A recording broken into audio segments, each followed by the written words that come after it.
Аз не мечтаях за нищо друго, въпреки че бях на 35 години, нали, период, в който би трябвало вече да имам семейство, да имам дете. Аз разбрах, защото те не са ми се случили.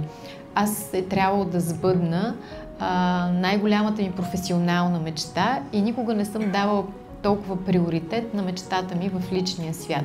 И когато сбъднах професионалната си мечта, започнах да си мечтая за семейство. И вярвам, че ние създаваме нашата реалност с мислите, с усещанията, с емоциите си.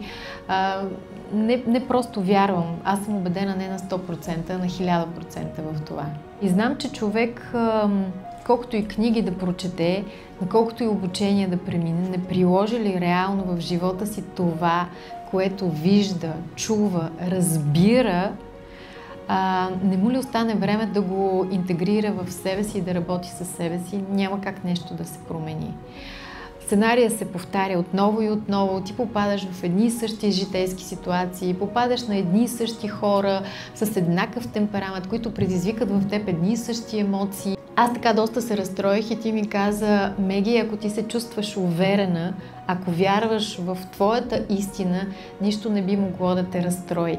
И аз наистина това си го взех като някаква мантра, която ми върви в ежедневието сега, че наистина когато човек вярва в себе си, когато следва вътрешния си глас, своята интуиция, никой не би могъл да го разклати. Каквото и да ти казват хората, защото хората проектират реално себе си върху теб. От всеки човек може да научиш нещо, стига да го гледаш през очите на любовта обаче, защото ако го гледаш през очите на осъждането, ти ще препознаваш своите негативни черти в него, според мен, поне при мен така се случва. Когато гледаш някой през очите на любовта, можеш да вземеш най-ценното, така че на теб самия да ти е полезно.